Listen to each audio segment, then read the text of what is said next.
I'm really delighted, as John said, to introduce two alumni from CareerSeekers who were in the very first cohort in 2016, and they're here to talk about what the program meant to them and their families and communities, but also to provide some analysis on why it works and why they give up their time to encourage other refugees and asylum seekers to grab hold of this opportunity. So let me introduce them.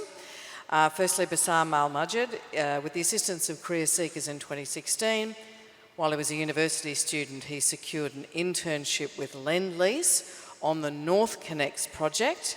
That was just the start of his involvement with CareerSeekers, a program that's paved the way for a very successful career. He's now a project engineer with John Holland, working on the M7 and M12 project. Please make him very welcome.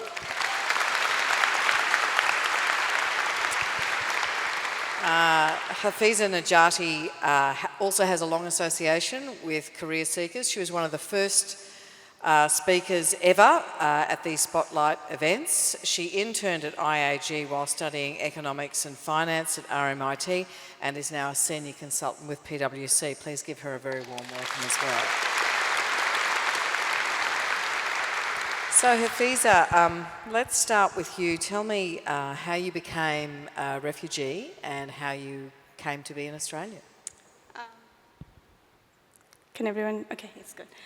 So similar to all other refugees, my family and I left Afghanistan because of the political situation and also mainly the ethnic cleansing of Hazaras when I was very young.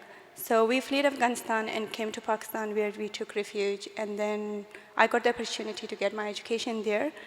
But unfortunately, things didn't work out very well there as well. So my mom had to take one of the most difficult decisions of her life, and she asked my brother to leave Pakistan and came to Australia. So he came here, and then he was the main reason for me to be here.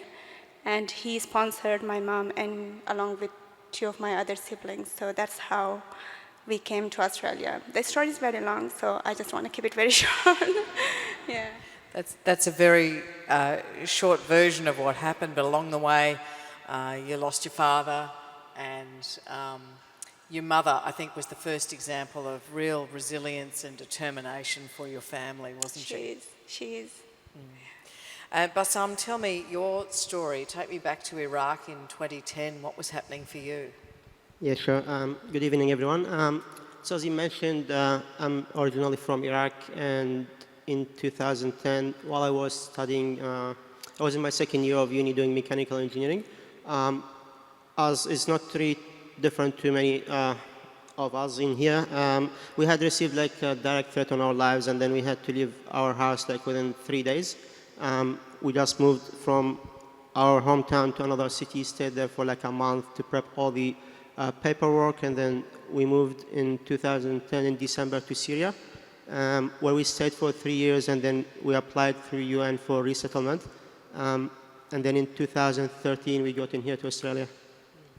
And during all of that time, a lot of your relatives all moved out of Iraq as well, and they're all around the world now. Yeah, correct. So we moved in 2010. That was we were like the very last family leaving Iraq in that time.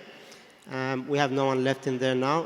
As you mentioned, we've got like people in all around the world, like from US, Canada, Europe, New Zealand, and Australia, everywhere. And of course, your education was interrupted at that stage. You were studying to be a mechanical engineer. Yes, correct. So when I went to Syria, I wasn't able to continue my study, just because of the system and then like the international student system as well. And I couldn't manage to pay all that fees for the university there, so I was doing some casual works for the 3 years. When I came in here in Australia, I just decided to go back to study again, and as well I decided to change my field from mechanical engineering to do civil engineering in here, as I thought there's more opportunities with civil in Australia. Hafiza, tell the audience how quickly you were able to resume your education when you came to Australia. And for me, Australia was the land of opportunity. And of course, without wasting any time, I straight away started applying for unis. And luckily, within a month, I got multiple offers. And I had to choose the one that suited me best. So I started I chose RMIT, doing economics and finance. So economics was my passion, and finance, of course, I was like, I have to choose something that helped me with my career, my job as well. And for those who are interested in economics, you know, with a bachelor's degree, it's so hard to get a job. So that was the reason me choosing economics and finance from with RMIT. So what month did you arrive? It was May. And what month did you start studying? July, but I got the offer a month ago. So, yeah. I think Thank you. And I'm interested, you were very determined to get that education. Your mother very much valued it. You're the eldest in your family. And within weeks, you've made it happen. Why did you need the assistance of career seekers? For me, getting to uni, that was something I could put effort and get to uni. But to be honest, getting a job, that was something, it seemed so complicated to me because I don't know anyone in Australia and I don't know the pathways. So when I heard about CareerSeekers, and then that was, like a new opportunity for me. And now looking back, they just did not provide me an internship opportunity, but they also extended their effort, like helping with resume building, interview preparation, and more importantly, like networking strategies, which I believe is one of the very instrumental for anyone's career progression. And it didn't end up there. Like my internship experience as well, throughout the line, it also boosted my education and gave me the real test of the real experience. While I was studying and also doing my internship with IAG, that helped me a lot. And it was helped me in terms of how to navigate the job market. And this all paid off very well for me. After graduating from uni, I could get the job that I wanted. Like I started my career with PwC, which to be honest seemed very difficult for someone who has just come to Australia. So this all worked very well for me. And Bassam, you made the change from mechanical to civil engineering, which makes sense because we kind of forgot to build any infrastructure in this country for 20 years. And now we have enough work for many lifetimes. So you're studying at university, and a requirement at the university is that you do an internship. How hard was it for you to find an internship in order to continue full-time study? Well, at that time, it went to the point where when I had a feeling it's like impossible to get a professional internship. I remember after my second year, during the summer holiday, that was like the last holiday for me before I turned to be like doing part-time because I reached all the credit, the credit points for my uni without securing my first internship. So I remember I applied for maybe more than 500 emails. 500? 500 emails, if you believe that. I went to the point of just jumping on Google Maps and searching for construction companies. Doesn't matter, like starting from T1 going to private businesses, like business running from the garage, to be honest. I even applied for those. I only got back maybe 20, 25 emails with the same response or very similar response of, sorry, we don't have any program for students. So I was very depressed at the time. Even went to the point of thinking about changing my studies as well. But luckily, I heard from one of the friends about CareerSeekers. I called and then got like a quick interview over the phone. Within, I think, 4 or 5 weeks, I could secure my first internship with Land-Lease Engineering on the North Connects project, as you mentioned before. So that was a 3 months internship, which turned after to like a full-time casual job for me, which was another hard decision for me. I had to stop my uni for another 6 months because at that time the project, they wanted just a full-time person in there to fill in. As you said, as I said, sorry, like it wasn't that easy to get the first internship. Reason being, I think it's lack of local experience. The way I was preparing my resume as well, because overseas, like the structure of the resume is completely different to here in Australia. So that was the reason, I think. You also talk about the fact that it wasn't just about getting one internship, 3 months, that the second internship was where you really started to be able to make your way, make the networks. Why did that make a difference, that continuing support? Yeah, correct. So the first internship will kind of put you on the way, but I believe you still need that advice, and you still need like the assistance to make your own way through the career. It's not an easy or straightforward career, especially talk about construction. So after my first internship, I stayed working for another 6 months as full-time and then part-time after till the time of the second internship, which was like a year after. And during that time, I had a lot of support from CareerSeekers advisors. I remember like was attending a lot of training on the phone or emails, like every time I have a question or if I'm not sure about something. It's not about just the internship, as I said, it's like a lot of other support in there.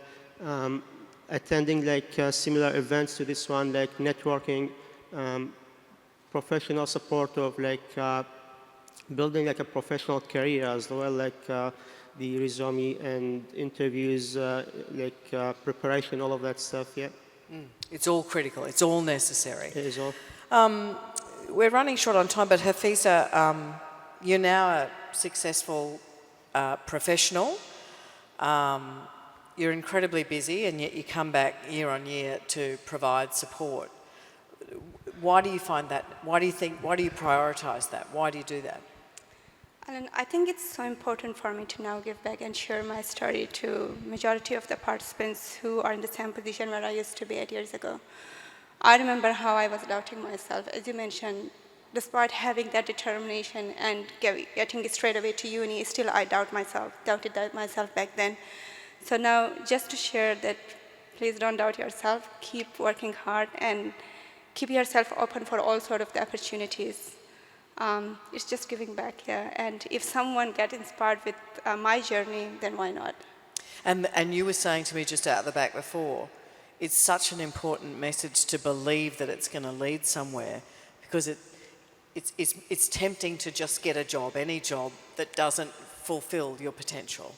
Definitely. One thing that has helped me, and also majority of my other fellow participants, keeping our options open. Whatever opportunity comes, welcoming those opportunities, because at the start of career, it's just finding our ways. Eventually, we will get there, and it took me 3 years, to be honest. I had all sorts of opportunities in IAG, and the fact that I could get to PwC is the ground that was provided to me there. And also credit goes how open I kept my options there. So I have done so many rotations there. Whatever opportunity came, I welcomed that. Even the most challenging one as well. I completed a project like coaching the offshore team, which for a casual worker, fresh graduated from uni, it was a difficult task. But I said yes because I knew putting a little bit of effort, I can do it. Yeah. And yeah. And it's such an interesting story that you both have, Bassam, that you started with the organisation that you interned with, which doesn't always happen, and now you've gone on to have this flourishing career. Why do you come back and encourage other people to take it up? Well, it's for me all about giving back, and also me I went through this experience and was struggling to find my first internship and kind of get into the industry. So I feel like the feeling that in your rivals now have, and I would like to share the experience with others and help people to get on the right way as well, because it's not easy. You need a lot of knowledge about the work environment, and you need a lot of connection as well to get into the industry here. Which also it makes me proud, seeing CareerSeekers family growing up every year after year. Basically started with 11 interns in the first year, and I don't know how many thousands now, maybe 2,000-3,000 now. So that's something I'm really proud of. And also, it's inspiring for you too, right? It's It gives inspiring, you energy. yes. As I come in here to every event, meeting new people, I hear different stories from different people, and at the start I thought oh, my story is too hard to go back and study 25 and get graduated at 30 years old. And when I like meeting new people and hear different stories, that keeps me inspired as well. It keeps me motivated as well, like for every story I hear here. So I'd love to just always come and share that with people. Aren't they wonderful? Please thank Bassam and Hafiza very much. Thanks for your attention.